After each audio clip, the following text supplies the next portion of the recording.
À Toulouse, cette boulangerie vient de fermer à cause des dealers. 38 ans qu'elle était ouverte, mais ces derniers temps, trop d'insécurité à cause des trafics. Les clients ne venaient plus.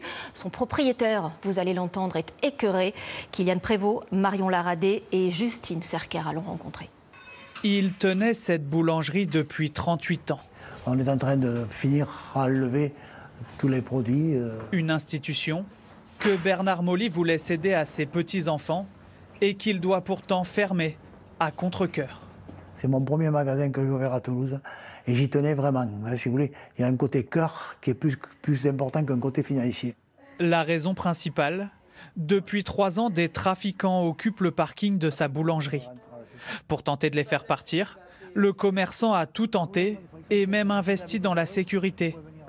Les points de vente sont restés. On a mis des caméras, on a déposé plainte, on a mis des clôtures et on a mis des barrières automatiques parce qu'ils venaient en voiture, je ne sais pas combien. Et tout en l'opération, ils sont quand même passés par-dessus, par-dessous. Des investissements et des interventions de police qui n'ont pas dissuadé les trafiquants. Vous avez des impacts soit de bouteilles jetées après des soirées diverses qu'ils organisent de ce côté. Et qui ont surtout fait fuir tous les clients du quartier, selon cet employé. J'ai vu le quartier se dégrader, on a eu plusieurs agressions, des parents qui sont partis, qui ont arrêté de venir ici par rapport à la fréquentation. Faute de trésorerie, impossible aujourd'hui de sauver le petit commerce.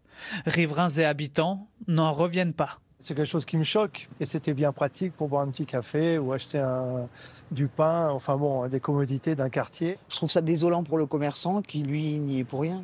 Et cette fermeture n'est pas un cas unique. À Toulouse déjà, cette enseigne de fast-food en plein centre-ville avait été contrainte de baisser le rideau il y a tout juste 2 ans. C'est affligeant de voir que des commerçants qui sont là en plus depuis des années, eux sont tributaires de la situation et ils n'ont absolument rien demandé à tout ça. Et je trouve ça grave, surtout en hypercentre. En seulement 8 ans, l'expansion du trafic avait réduit de 40% le chiffre d'affaires du commerce.